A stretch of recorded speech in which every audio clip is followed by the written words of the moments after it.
సంఖ్యాకాండము యొక్క క్లుప్త వివరణ చూద్దాము. బైబిల్లో సంఖ్యాకాండము 4వ పుస్తకం. మోషే దీనిని వ్రాశారు.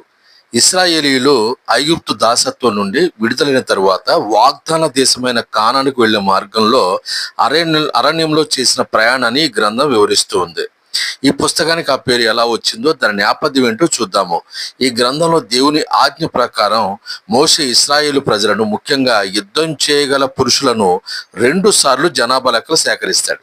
ఈ జనాభా లెక్కల ప్రాధాన్యత వల్లే దీనికి సంఖ్యాకాండం అని పేరు వచ్చింది. మొదటి లెక్కల సేకరణ 1వ అధ్యాయంలో సీనాయి అరణ్యంలో జరిగితే, 2వ లెక్కల సేకరణ 26వ అధ్యాయంలో మోయాబ్ మైదానంలో జరిగింది. ప్రధాన కథాంశాలు విభాగాలు చూద్దాం.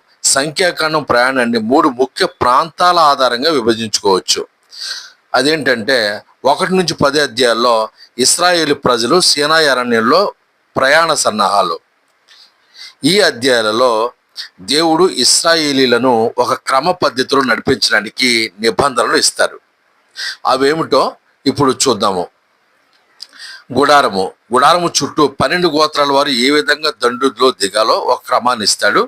తర్వాత యాజకులైన లేవీలు బాధ్యతలను స్థిరపరుస్తాడు. దేవుడు పగలు మేఘస్తంభంగాను, రాత్రి అగ్నిస్తంభంగాను వారు నడిపించడం ఇక్కడే ప్రారంభం అవుతుంది. ఈ అధ్యాయాల్లో ఈ 3 అంశాలు మనం చూడొచ్చు.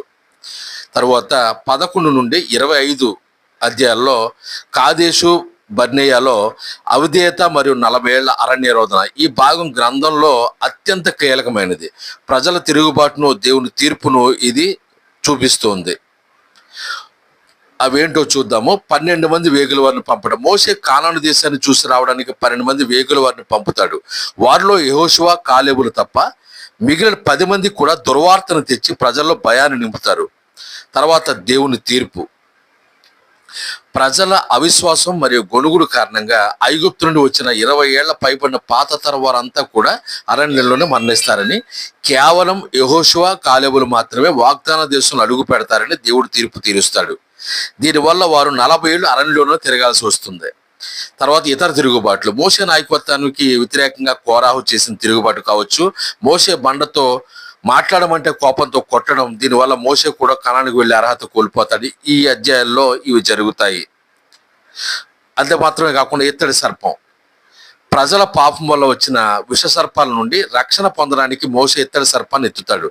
ఇది యేసుక్రీస్తు ప్రభు యొక్క శిరోవనానికి ప్రవచన రూపంగా కూడా మనము చూడవచ్చు.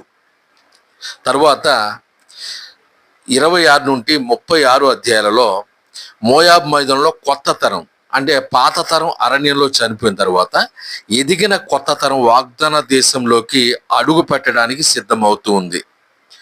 ఈ అధ్యాయాల్లో 2వసారి జనాభా లెక్కలు సేకరించడం. మోషే తర్వాత నాయకుడిగా యెహోషువను దేవుడు నియమిస్తాడు.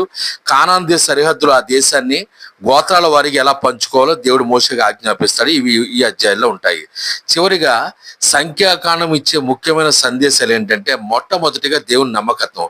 ప్రజలు పదే తిరుగుబాటు చేసినప్పటికీ కూడా దేవుడు అరణ్యంలో వారికి మన్నాను, నీళ్లను, పూరేళ్లను ఇస్తూ వారిని కాపాడాడు. ఆయన తన నిబంధనను మర్చిపోకుండా కొత్త తరాన్ని వాగ్దాన దేశానికి చేర్చినట్లుగా మనము ఈ గ్రంథంలో చూస్తాము.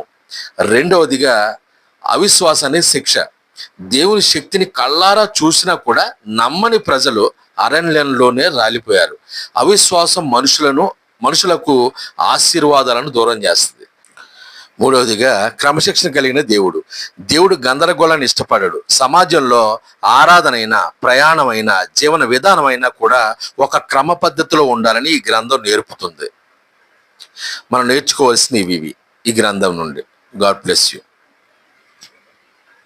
Praise the Lord. దేవుని నామానికి మహిమ కలుగును గాక.